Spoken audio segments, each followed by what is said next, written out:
கிராமத்தவர்கள் சிலரை 2 காட்டு யானைகள் துரத்திச் செல்லும் இந்த சிசிடிவி காட்சி அனுராதபுரம் திரப்பனே லபனோருவ கிராமத்தில் கடந்த 25ஆம் திகதி பதிவாகியுள்ளது.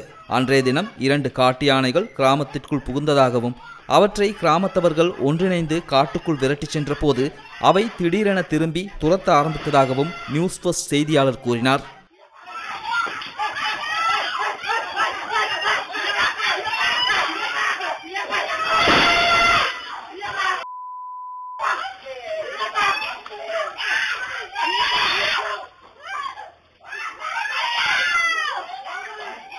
இந்த சந்தர்ப்பத்தில் 24 வயதுடைய பெண்ணொருவர் கீழே விழுந்து யானையின் காலில் மிதிப்பட்டு பலத்த காயமடைந்து சிறிது நேரத்தில் உயிரிழந்ததாக நியூஸ் ஃபர்ஸ்ட் செய்தியாளர் குறிப்பிட்டார்.